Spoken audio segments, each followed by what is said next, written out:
ఆకాశవాణి ప్రాంతీయ వార్తలు చదువుతున్నది షేక్ మస్తాన్బీ. ముఖ్యాంశాలు. హోలీ పండుగను పురస్కరించుకుని రాష్టపతి సహా పలువురు ప్రముఖులు దేశ ప్రజలకు శుభాకాంక్షలు తెలిపారు.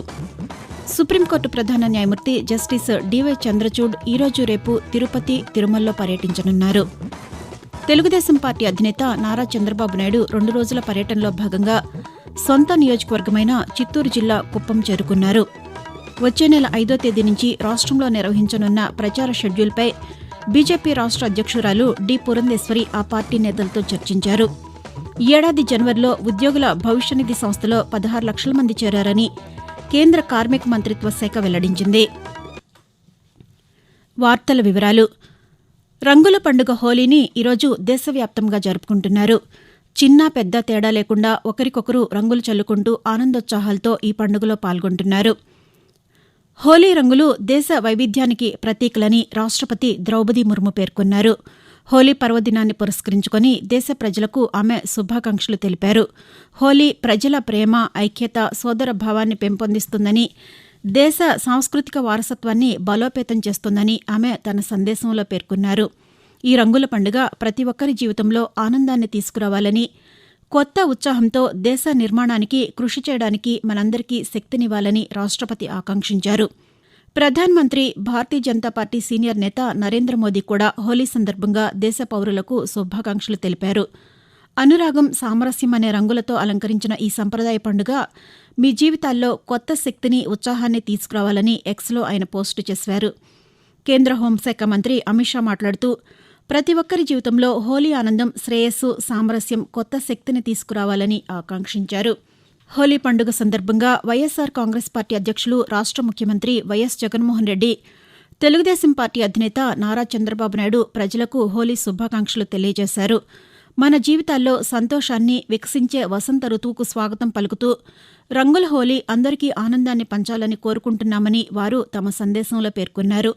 చెడుపై మంచి సాధించిన విజయానికి ప్రతీక హోలీ అని సామాజిక మాధ్యమంలో ట్వీట్ చేశారు. సుప్రీంకోర్టు ప్రధాన న్యాయమూర్తి జస్టిస్ ధనంజయ వై చంద్రచూడ్ ఈరోజు రేపు తిరుపతి, తిరుమలలో పర్యటించనున్నారు. ఈరోజు సాయంకాలం ఆయన తిరుపతి చేరుకుని అక్కడి నుంచి నేరుగా తిరుమల వెళ్లి రాత్రి అక్కడే బస చేస్తారు. రేపు ఉదయం శ్రీ వెంకటేశ్వర స్వామిని దర్శించుకోనున్నారు. అనంతరం ఉదయం 10 గంటలకు తిరుపతి శ్రీ వెంకటేశ్వర విశ్వవిద్యాలయంలో న్యాయ విభాగం ఆధ్వర్యంలో జరిగే న్యాయోత్సవ్ 2024 వర్క్షాప్ను జస్టిస్ డివై చంద్రచూడ్ ప్రారంభించి ప్రసంగించనున్నారు. ఆ తర్వాత తిరుపతి విమానాశ్రయం చేరుకుని అక్కడి నుంచి ఢిల్లీ వెళ్లనున్నారు. శ్రీ వెంకటేశ్వర విశ్వవిద్యాలయంలో న్యాయోత్సవ్ 2024 వర్క్షాప్నకు సంబంధించిన అన్ని ఏర్పాట్లు పూర్తి చేశామని శ్రీ వెంకటేశ్వర విశ్వవిద్యాలయం డీన్ వీఆర్సీ కృష్ణయ్య ఆకాశవాణికి వివరించారు. తెలుగుదేశం పార్టీ అధినేత నారా చంద్రబాబు నాయుడు 2 రోజుల పర్యటనలో భాగంగా సొంత నియోజకవర్గమైన చిత్తూరు జిల్లా కుప్పం చేరుకున్నారు. కొద్దిసేపటి క్రితం బెంగళూరు నుంచి హెలికాప్టర్లో ఆయన కుప్పంలోని పీఈఎస్ వైద్య కళాశాలకు చేరుకున్నారు. అక్కడి నుంచి పార్టీ కార్యాలయానికి వెళ్లి నాయకులతో సమావేశమవుతారు. అనంతరం కుప్పం ఆర్టీసీ బస్టాండ్ కూడలిలో ఎన్టీఆర్ విగ్రహం ఎదుట జరిగే బహిరంగ సభలో పాల్గొని ఎన్నికల ప్రచారం ప్రారంభిస్తారు. ఆ తర్వాత ఏవీఆర్ కళ్యాణ మండపానికి చేరుకుని ఇఫ్తార్ విందులో పాల్గొంటారు. రాత్రికి కుప్పంలోనే బస చేయనున్న చంద్రబాబు నాయుడు రేపు కూడా పలు కార్యక్రమాల్లో పాల్గొంటారు. వచ్చే నెల 5వ తేదీ నుంచి రాష్టంలో భారతీయ జనతా పార్టీ ఎన్నికల ప్రచారం ప్రారంభించనుంది. తూర్పుగోదావరి జిల్లా రాజమహేంద్రవరం నుంచి ఆ పార్టీ రాష్ట్ర అధ్యక్షురాలు దగ్గుపాటి పురంధేశ్వరి ప్రచారాన్ని ప్రారంభిస్తారు. ఈ నేపథ్యంలో ప్రచార షెడ్యూల్పై ఆమె పార్టీ ముఖ్య నాయకులతో విజయవాడలోని బీజేపీ రాష్ట్ర కార్యాలయంలో ఈరోజు సమావేశం నిర్వహించారు. కాగా నిన్న రాష్టంలోని 6 లోక్సభ స్థానాలకు అభ్యర్థులను బీజేపీ అధిష్టానం ప్రకటించింది. ఆకాశవాణి ప్రాంతీయ వార్తలు వింటున్నారు.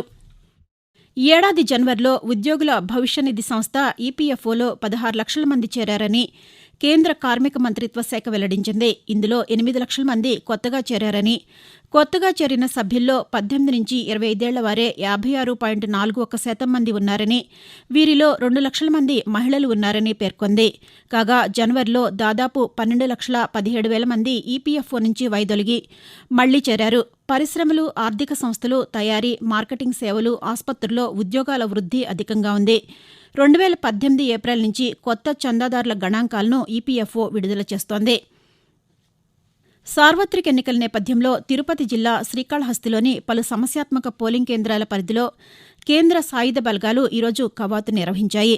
ఓటర్లను చైతన్యవంతులను చేయడానికి ఈ కవాతు నిర్వహించామని శ్రీకాళహస్తి డీఎస్పీ ఉమామహేశ్వరరావు తెలిపారు. ఈ సందర్భంగా ఉమామహేశ్వరరావు పాతికేయులతో మాట్లాడుతూ రాబోయే ఎన్నికల్లో ఓటర్లు తమ ఓటు హక్కును నిర్భయంగా వినియోగించుకోవాలని చెబుతూ జనరల్ ఎలక్షన్స్ 2024 ఎన్నికలు ప్రశాంతంగా ఎటువంటి అవాంఛనీయ సంఘటనలు జరగకుండా సమర్థంగా నిర్వహించడానికి మనకు సెంట్రల్ ఆర్మ్డ్ ప్రొటెక్షన్ ఫోర్స్ వచ్చింది. దాంతో ప్రజల్లో భయంగా స్వేచ్ఛగా ఓటు వేసుకునే ధైర్యం కల్పించడానికి మేము ఈ ర్యాలీ నిర్వహించడం జరుగుతూ ఉంది. అలాగే ఫ్లాగ్ మార్చు సమస్యాత్మక గ్రామాల్లోనూ ర్యాలీ నిర్వహిస్తున్నాం. సార్వత్రిక ఎన్నికల సందర్భంగా శ్రీ సత్యసాయి జిల్లాలో చెక్పోస్టుల వద్ద పోలీసులు విస్తృత తనిఖీలు నిర్వహిస్తున్నారని జిల్లా పోలీసు సూపరింటెండెంట్ ఎస్వి మాధవరెడ్డి తెలిపారు. పుట్టపర్తిలో ఆయన ఈరోజు పాతికేయులతో మాట్లాడుతూ కర్ణాటక సరిహద్దుల్లో ఉన్న కొడికొండ చెక్పోస్టులో ప్రతి వాహనాన్ని క్షుణ్ణంగా తనిఖీ చేస్తున్నారని, నిబంధనలకు విరుద్ధంగా సరియైన ఆధారాలు చూపించకుండా తరలించే నగదు, నగలు, ఇతరితర సొత్తుపై నిఘా ఉంచామని పేర్కొన్నారు.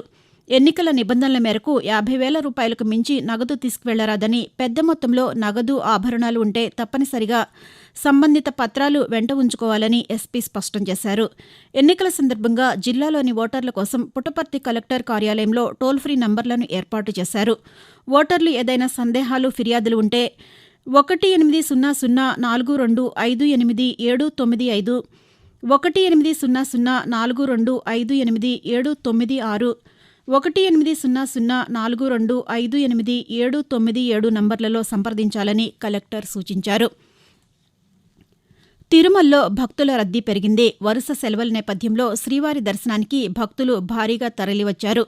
ప్రస్తుతం వైకుంఠం క్యూ కాంప్లెక్స్లోని అన్ని కంపార్ట్మెంట్లు నిండి క్యూలైన్ వెలుపలకు వచ్చింది. శ్రీవారి సర్వదర్శనానికి 12 గంటల సమయం పడుతోంది. కాగా శ్రీవారిని నిన్న 80,532 మంది భక్తులు దర్శించుకున్నారు. హుండీ ఆదాయం 3,95,00,000 రూపాయలు లభించిందని తిరుమల తిరుపతి దేవస్థానం ఒక ప్రకటనలో తెలిపింది. మరోవైపు ఫాల్గుణ శుద్ధ పౌర్ణమి సందర్భంగా తిరుమలలోని తుంబూరు తీర్థంకు విశేష సంఖ్యలో భక్తులు తరలివచ్చారు. పౌర్ణమి సందర్భంగా తిరుమలలో ఈరోజు రాత్రి శ్రీవారికి గరుడ సేవ నిర్వహించనున్నారు. రాత్రి 7 గంటల నుంచి 9 గంటల మధ్య సర్వాలంకార భూషితుడైన శ్రీ మలయప్ప స్వామి గరుడ వాహనంపై తిరుమల వీధుల్లో విహరించి భక్తులకు దర్శనమిస్తారు. విశాఖపట్నం నుంచి ఈరోజు రాత్రి 7 గంటల 10 నిమిషాలకు బయలుదేరాల్సిన విశాఖపట్నం తిరుపతి ప్రత్యేక ఎక్స్ప్రెస్ రైలు 3 గంటలు ఆలస్యంగా బయలుదేరుతుందని రైల్వే అధికారులు తెలిపారు. రాత్రి 7 గంటల 10 నిమిషాలకు బదులుగా 10 గంటల 10 నిమిషాలకు విశాఖపట్నం తిరుపతి ప్రత్యేక ఎక్స్ప్రెస్ రైలు బయలుదేరుతుందని రైల్వే అధికారులు ఒక ప్రకటనలో పేర్కొన్నారు.